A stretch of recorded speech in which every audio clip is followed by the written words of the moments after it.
Pero hindi kalayuan, umingay na malakas ang makina ni Watod. Nangamoy sunog, yun pala, napigtasan ako ng belt. Sira na naman. Naputol ang ating belt. Ano nangyari doon tay sa ano? Bakit siya naputol? May higpit. Sobrang higpit. Tapos umpisa hindi nakatama sa ngipin. Tumampa. Tumalon. Oo. Pero yung ingay tay, tensioner no? Stationer. Stationer. Hindi ka alam kasi mainit pa naman. Hindi ko na maintindihan ang nangyayari. Grabe yung experience ko. Kung alam nyo lang.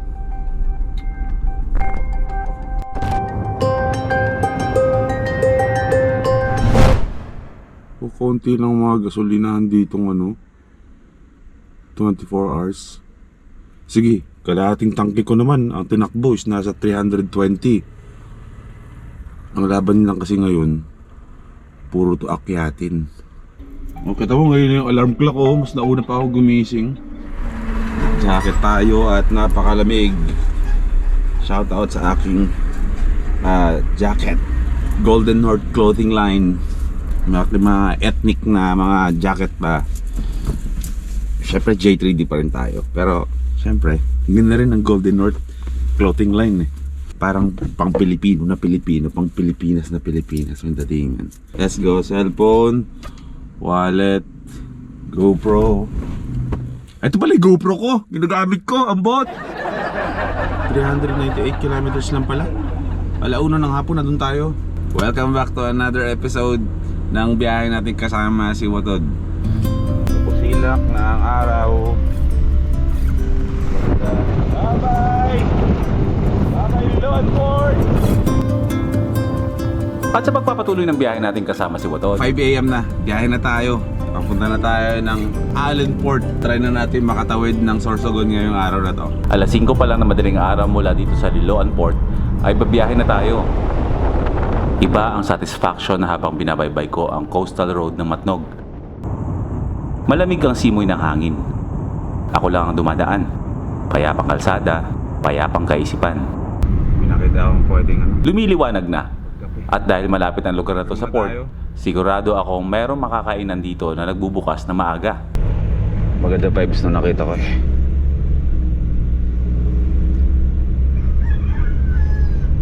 Para tuloy-tuloy tayo sa biyahe natin.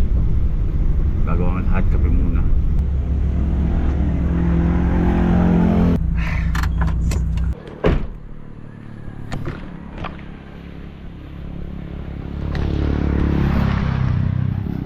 Bago tayo tumuloy, kape muna tayo. J&J Bulaluhan. Ate, meron po kayong coffee po?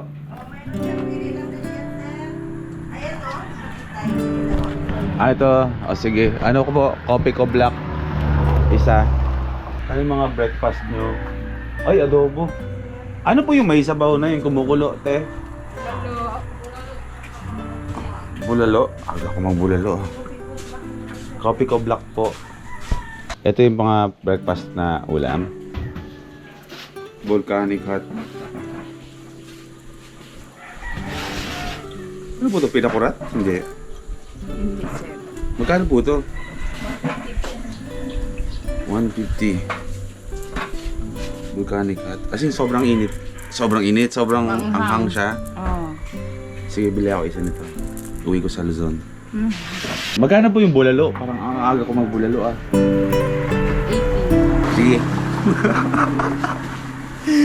Akala kasi, kasi sa mga bulalo natin sa Luzon, di ba, isang malaking ganon, dito pa 80-80 lang. Mas maang panahon, lumalakas ang hangin.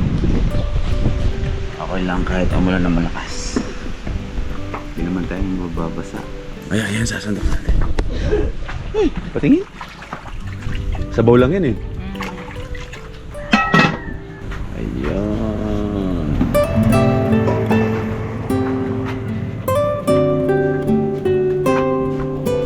Bago ang lahat, kape muna.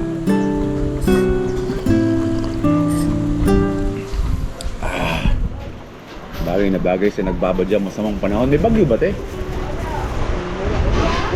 Lumakas lang hangin kasi dumating ako. Lakas ng hangin, oh.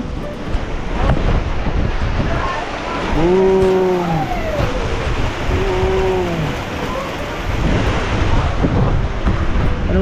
gago, ba't ganyan? Ah! Diyos ko! Dami, may suka na naman ako. Doc Edwards Volcanic Hot Coconut Vinegar. Pag ito sa mga daing-daing. Sarap ng gising ko, sarap ng tulog ko, sarap ng panahon, hindi mainit, nilalamig ako sa loob ng van.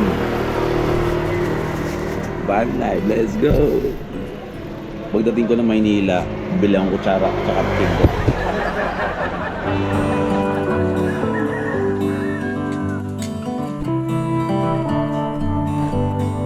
All goods na tayo sa agahan.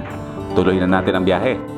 Ilang kilometro lang mula sa Matnog Port, madadaanan natin ang pinakamataas na tulay sa buong Pilipinas, ang Agas-Agas Bridge.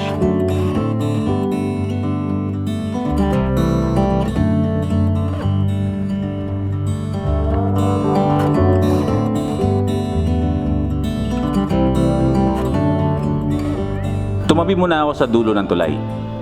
Hindi ko alam kung bakit ako hinto ng hinto. Tinasalubong ako ng mga manok! Siguro, mas na-enjoy ko na ang biyahe. Kasi this time, hindi ako nagmamadali. Nakakahinto at nakakapagpahinga ako kung kailan ko gusto. Mas gusto ko talaga yung biyaheng kalma lang. Yun bang kapag merong magandang tanawin, hihintuan natin.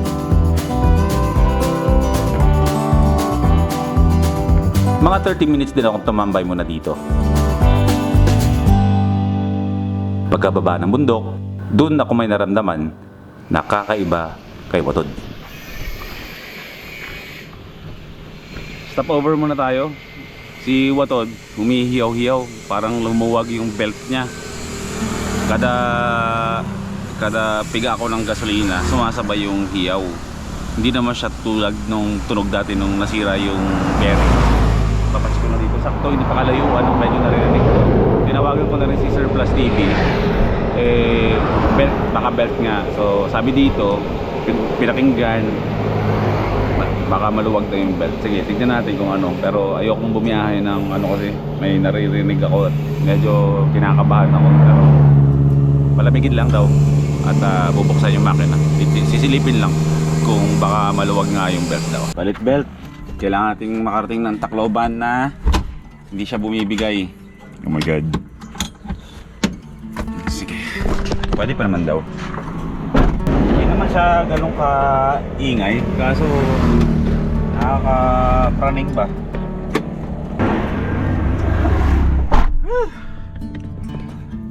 Papawisan ko talaga ng malamig eh. Okay, Tacloban tayo. Doon natin pa-check. Palit ano daw? Palit belt. Dalawa. 300 lang naman yung belt. Palitan na natin para hindi ako napapraning. Unti-unti na naman ako nawawala sa sarili. Ilang oras pa ba tayo pa?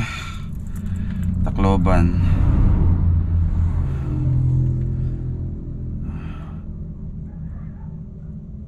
$56 kilometers ang oras. Let's go. Maayos naman. Wala naman yung tunog. Minsan nawawala yung ingay, minsan bumabalik. Ito yung nakakapraning sa pagbiyahe ng malalayo tulad dito ginagawa natin. Kasi kanina sa bundok kasi ano yun, maulan doon, tapos basang-basa yung kalsada. Wala namang problema kasi okay na yung engine natin. May support, may ano na may engine guard na yung sasakyan natin. Wala akong ibang kausap sa mga oras na to kundi si Sir Plus TV. Bro, paano na ako? Pa-Tacloban na ako. Chinik ko kanina nung pagbaba ko ng bundok dun sa Agas-Agas Bridge, dun nagsimula ng tunog. Nagto-troubleshoot kami kahit nasa Davao siya at ako ay nasa gitna na ng Visayas. Basta malamig yung lugar, dun siya nag-start na tumunog. Tapos nito ako dumanin sa mekaniko, pahinga ko lang yung makina. Nawala naman. Check ko lang din mamaya. Papatingin ko lang pagdating ko sa Tacloban. Dito na akong magsimula mag-isip ng posibleng problema ni Watod. Pagdating ng Palo Leyte, tinawagan ko ang isang kaibigan. Si Sep TV po ba to? Ay, hindi. Wrong number. Si Sep TV ba to? Nasa Palo na ako. Ngayon, Palo! palo ka na. Nagkasalisi na naman tayo. Kami ngayon sa Baroko. Oh. Sarap. Maghahanap muna ako ng ng mekaniko. Tumutunog yung belt ko. Kinamusta ko lang din siya at nagpakasakali lang naman ako na baka meron siyang kilala. Kailangan ko maghanap ng mabibilhan ng belt sa Tacloban. Okay. Natin mga kahanap ng belt. Malamang kung sino yung pagbibilan natin ng belt, yun ang merong alam. Kanina pa ako paikot-ikot dito eh. Pero wala talaga akong makita. Mekaniko ni Monico ang makina ni Monica. Mekaniko ni Monica.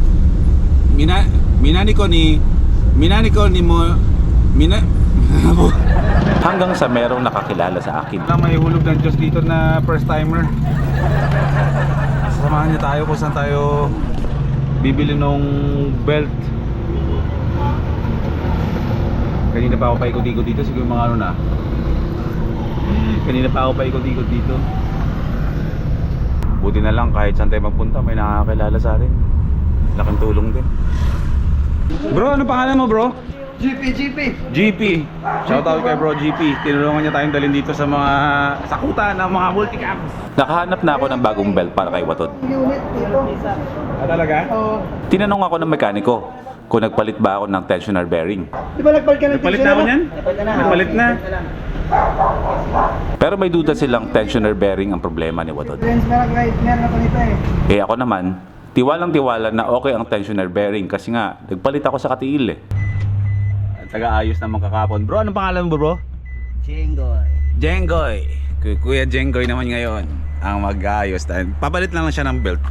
Yung ano pala no? Yung wala palang adjasa ng belt no? Fix siya? Meron sa ilalim. Sa ilalim? Meron. Ba't sabi kanina nung mekaniko dun, wala daw? Meron nandun sa ilalim. Yung pensioner? Oo. Meron nandun sa ilalim. Siguro tinamad no? Tinamad yun. Surplus, bili kayo dyan. Bili tayo ng soft drinks. Pag soft, bigyan natin palamig yung mekaniko para hindi maningil lang mahal. Ako ang napumilit na belt ang may problema. Sinimulan ng baklasin ang belt ni Watod para mapalitan. Dati ni Toyo. Sana maganda performance kasi no, may Toyo eh. Baklas lahat. Alam ko na prasyuhan ng mga ganyan.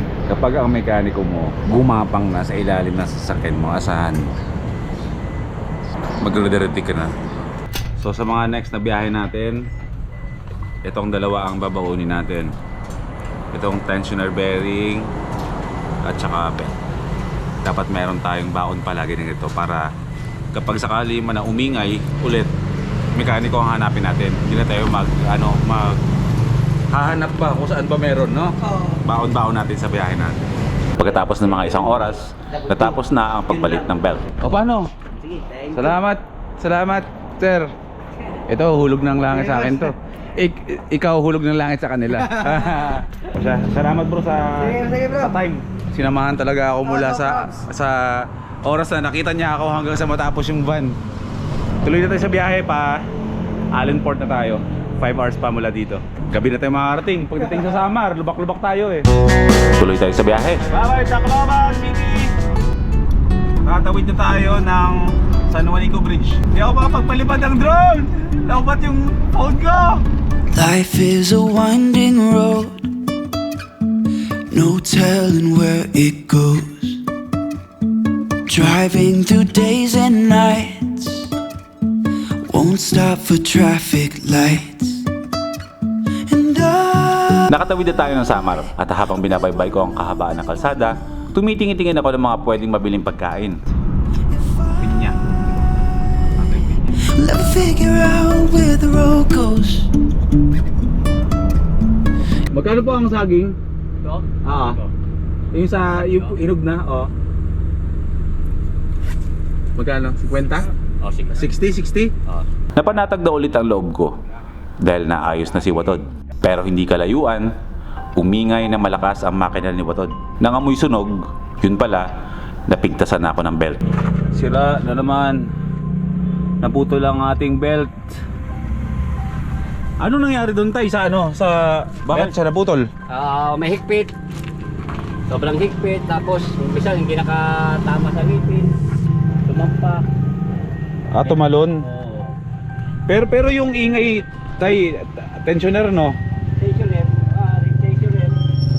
Kita na kasi mainit pa naman. Hindi ko makaano sa ilalim. O Sige lang po. Hindi ko na maintindihan ang nangyayari. Anong lugar na ba to?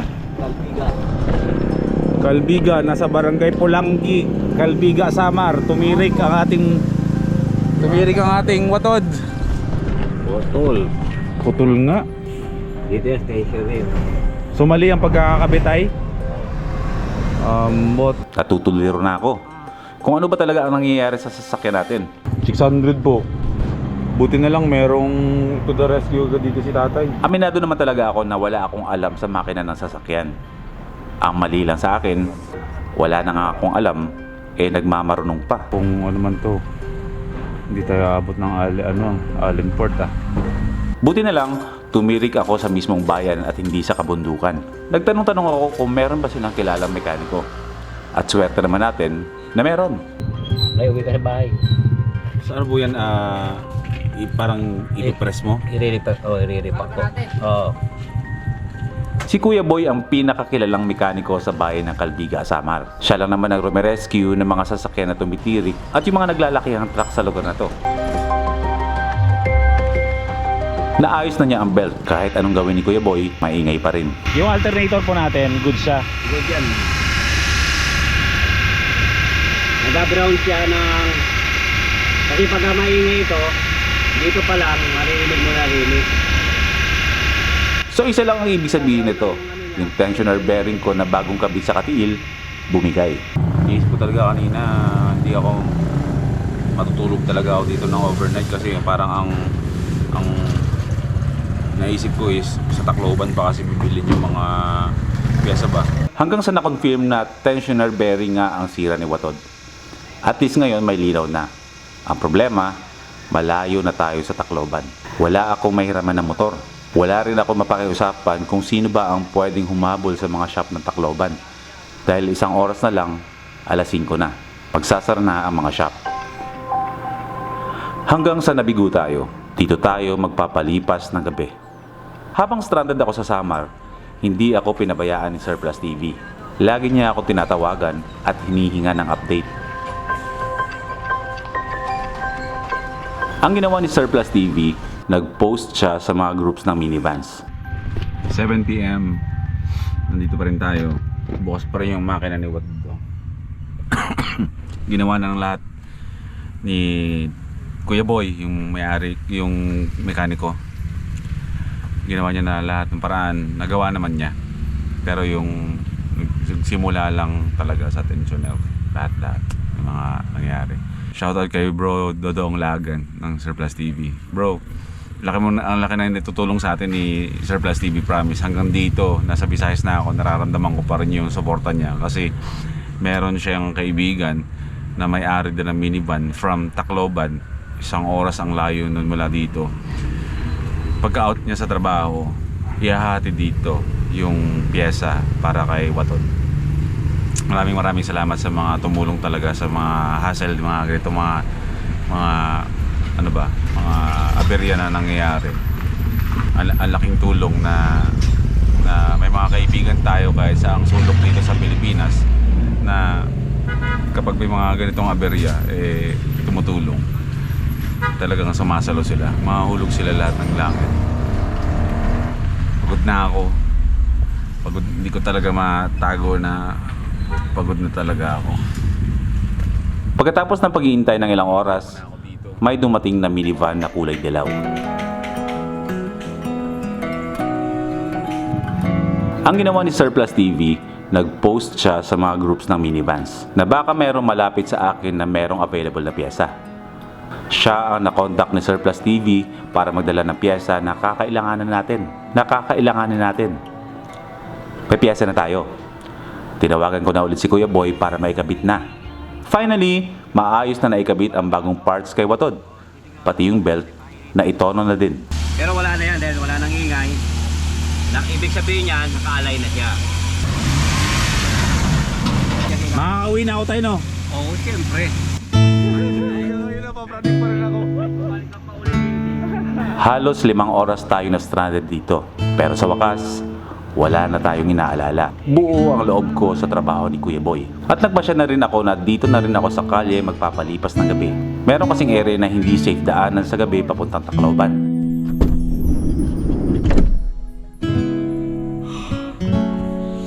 Okay na. Okay na yung van natin. Pero hindi ako babiyahe papuntang port. 9:30 na ng gabi. Ayokong dumaan ng kabundukan mag-isa. Papaliwanagin ko muna. Ligong-ligo na ako eh. Dito tayo sa kalye maliligo. So, di mga dalawang timba, goods na ako. 10 isang timba.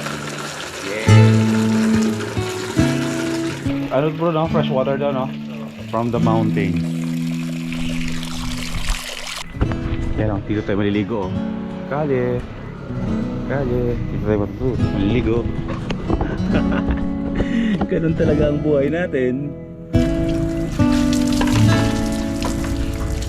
Diba? Naligo sa kalye ng Samar. Wala tayong problema sa sakin eh. Freshen up na tayo. Para may masmasan yung pakiramdam natin. Yeah! Naglalaki ang mga truck dito!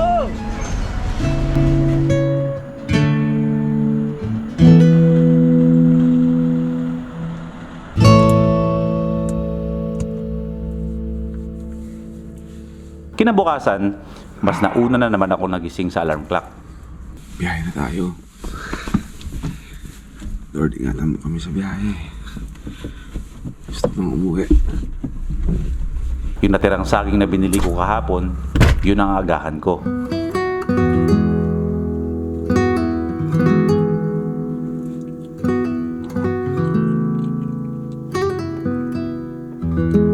Grabe, lumipas yung isang araw na. Let's go. Sabi niya tayo, Luzon. Good morning.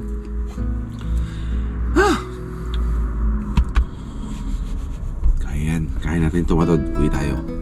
Kung may kasama lang sana ako, walang problema. Pero sa sitwasyon na ganito, nag-iisa na tayo.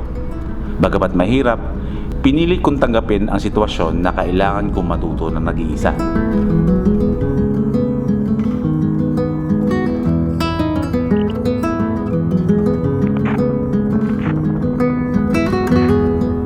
Maraming salamat kay Sir Plus TV na kahit ang layo niya, hinalalayan niya ako at tinulungan hanggang sa maging okay si Watod. At si Bro Melchor din, na nanggaling pa ng Tacloban. Nag-effort ng time maihatid lang ang piyesa. At syempre sa malupit na mekaniko ng Kalbiga, Samar, na si Kuya Boy, na nag-iwan sa akin ng katagang, magtiwala ka lang sa kakayanan ko.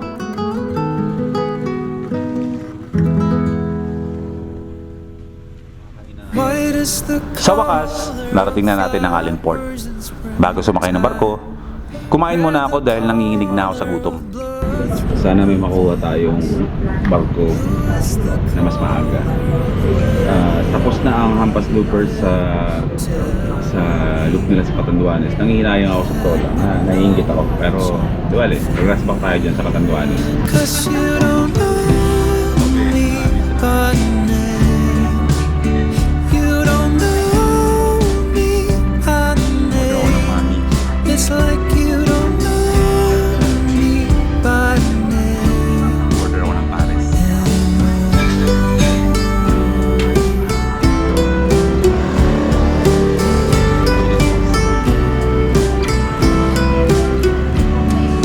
Some people say that the path you are choosing only leads to where you wanna go. Ito lahat. Dito. Sir, ano po yung pinakamalapit na may biyahe? Anong barko? Ano pong barko ang Ayun, may magluluding. Ano po yun? Montenegro. Montenegro. Nag-enjoy talaga ako sa biyahe natin. Ibang klase. First time kong bumiyahe na ganito katagal, na mag-isa, na ganito yung mga pinagdaanan ko. Malaking hakbang na yon para masabi ko sa sarili ko na sa susunod na biyahe natin, kaya ko nang mag-isa. Grabe yung experience ko. Kung alam nyo lang. Pero overall, yung buong biyahe ba from Manila kasama si Commander D hanggang sa nakarating kami ng Katiil, Tapos pumunta ako ng Davao, tapos from Davao, diretso. Tapos nagkanda si Rasi, Watod. Na-stuck ako ng Samar. And then, eto na tayo ngayon, patawid na. Kung titibangin ko yung mga nangyari sa hindi mga magandang nangyari, mas marami yung nangyaring maganda. Kaya, alam natin dapat kung ano pipili natin. Diba?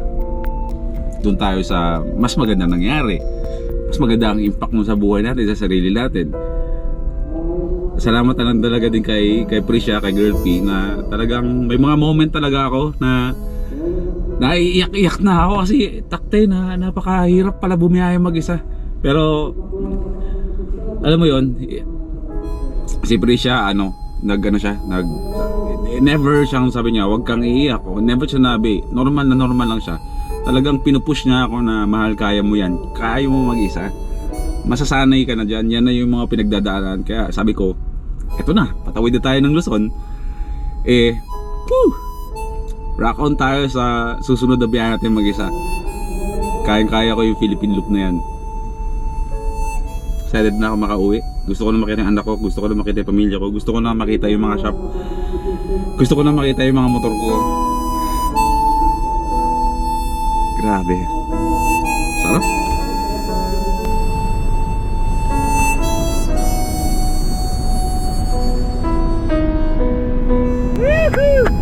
Touchdown Luzon! Meron tayong 106 kilometers papuntang Legazpi City. Inantay ako ng Hampas Loopers. Mag-overnight kami ngayon doon. At least buo pa rin kami. Matapos yung mga ganap. O, samahan nyo muna ako dito. Samahan nyo muna ako dito. O, mag-ending lang ako. O, walang putol-putol to. Gusto ko i-congratulate ang Hampas Loopers sa ginawa naming Catanduanes Loop. Ano nagustuhan mo sa mga pinuntahan natin sa Catanduanes? Yan. Beach. Ano pangalan ng beach? Katiil. Gusto ko i-congratulate syempre yung ano ba tawag dito? Na-accomplish, na-achieve ng Hampas Loopers. Bilang Hampas Looper din ako, kahit di ako nakasama, pamira, talagang mga loopers talaga to nakaka-proud talaga sila kahit wala ako. Nainggit ako sa mga pictures na pinapost nila, pero proud pa rin ako. Kaya ngayon, hindi man ako nakasama dun sa loop, pero sa ending andito kami. H, paano ba?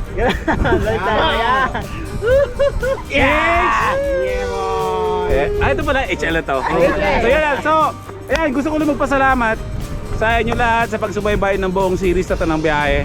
At ako'y natutuwa kasi sa pinakahuling episode ng series na to ng biyahe ay kasama ko na ang aking mga brothers, ang HL. At syempre, panoorin nyo kay MotoGP sa kanyang vlog. Merong mga announcement doon kung ano yung mga plano at promise sasama na ako. Diba? Yes! Ano sabi mo, hindi kayo nakapag-aywa? Oo. Alam mo yung gusto kong mag-ganon, kaso wala, kulang. Trademark kasi ni John Pax yun, yung Hampas Loopers Aywa, di ba? Wala ako. Sabi ko dapat ginawa nyo lang na ano, Hampas, paano, kayo tatlo, apat na ko. Apat lang tayo, oh. Hampas Loopers Ay lang. Sabay. Kailan? Kapag ganito, pag Pagwala. pagkulang. Pagkulang.